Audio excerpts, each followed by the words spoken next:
Assalamualaikum warahmatullahi wabarakatuh. Perkenalkan, nama saya Nurseli Sofranza, biasa dipanggil Seli, Prodi Administrasi Publik Reguler semester 6. Baiklah, kali ini saya akan mempresentasikan ujian tengah semester saya, yaitu Ekonomi Politik Kebijakan.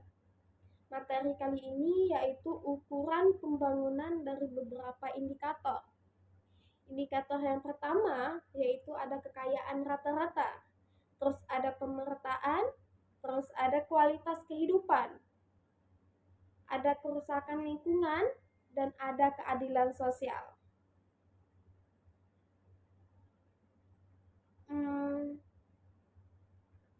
Kita sering dengar tentang pembangunan.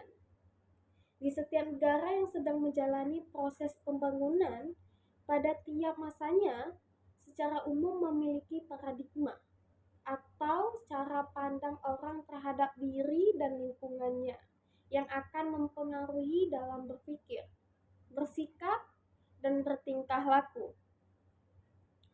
Pembangunan itu sendiri adalah suatu keadaan di mana ada perbaikan.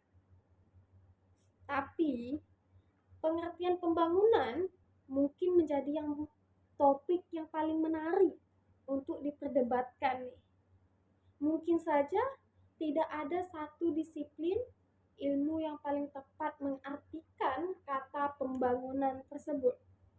Sejauh ini, pemikiran tentang pembangunan telah berkembang, mulai dari perspektif sosiologi klasik, terus pandangan Marx, modernisasi oleh Rousseau.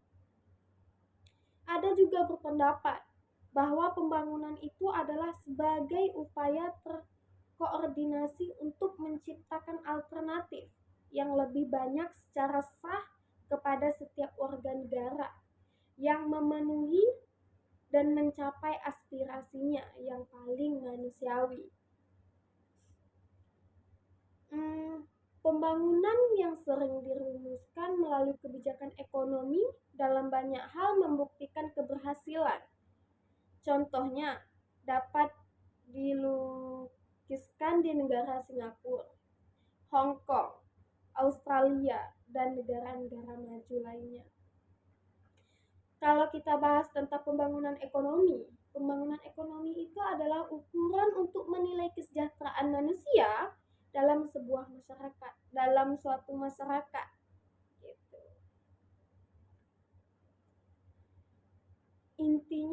Intinya yaitu pembangunan itu adalah proses perubahan yang mencakup seluruh sistem sosial seperti politik, ekonomi, infrastruktur, pertahanan, pendidikan, dan teknologi, bahkan kelembagaan dan budaya. Dapat diartikan yaitu pembangunan sebagai transformasi ekonomi, sosial, dan budaya. Pembangunan adalah proses perubahan yang direncanakan untuk memperbaiki berbagai aspek kehidupan masyarakat.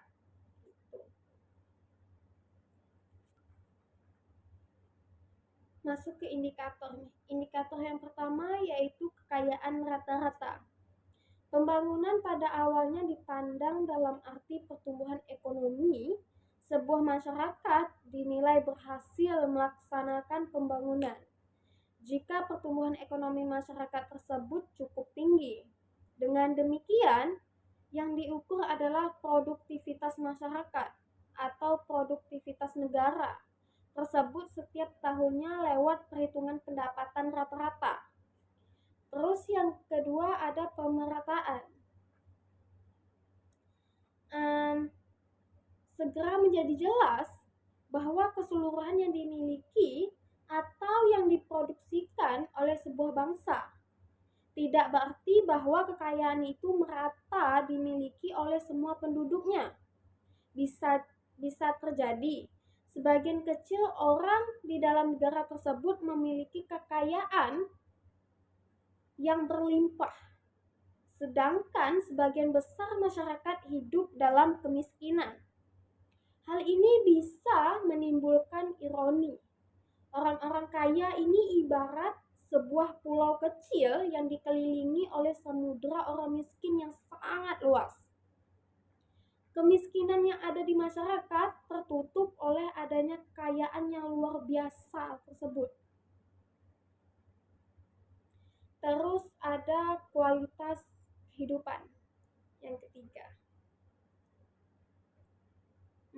Kualitas kehidupan ini digunakan untuk mengukur kesejahteraan kemakmuran masyarakat. Dia ini dibuat indikator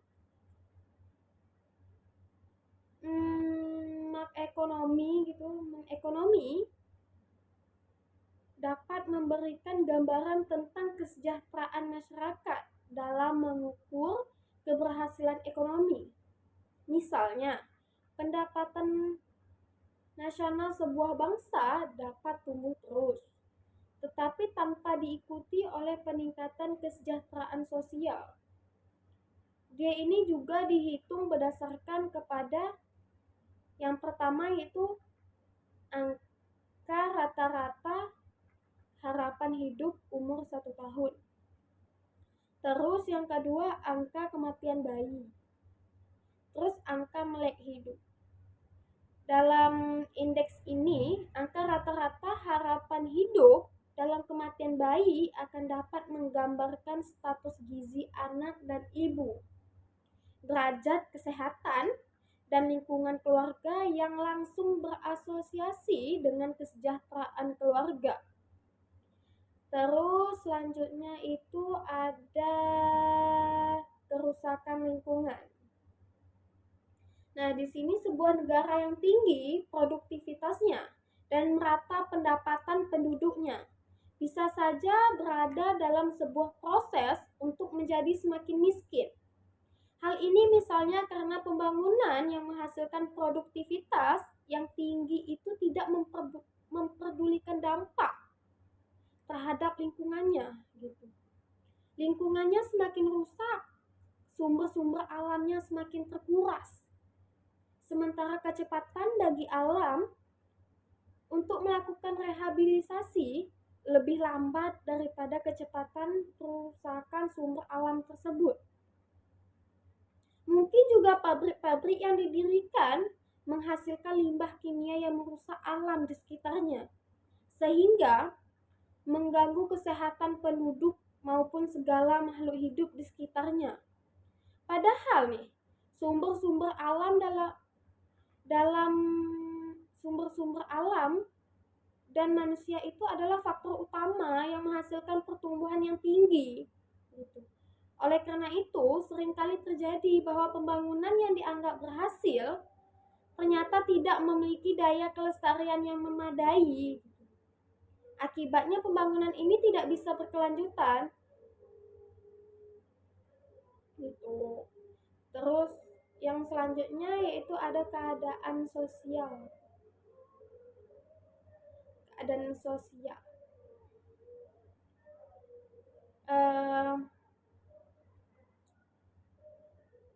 Tolak ukur pembangunan yang berhasil gitu. Yang semula hanya memberi tekanan pada tingkat produktivitas ekonomi sebuah negara, kini menjadi semakin kompleks. Dua faktor baru yang ditambahkan pada pembahasan di atas, yaitu faktor keadilan sosial dan faktor lingkungan. Berfungsi untuk melestarikan pembangunan ini supaya bisa berlangsung terus secara berkesinambungan.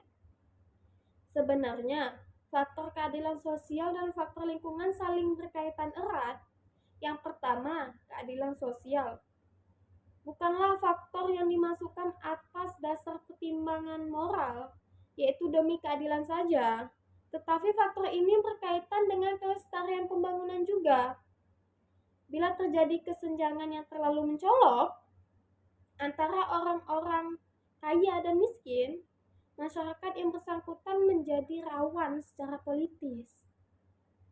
Orang-orang miskin itu cenderung untuk menolak status quo yang ada. Mereka ingin memperbaiki diri dengan mengubah keadaan. Oleh karena itu, bila konfigurasi kekuatan kekuatan sosial memungkinkan, atau misalnya terjadi pertentangan yang tajam antara orang kaya dan miskin, terjadi perpecahan di kalangan militer, dan sebagian dari mereka mendukung kelompok yang mengubah keadaan. Kelompok orang-orang miskin ini terorganisir secara relatif baik, dan sebagainya.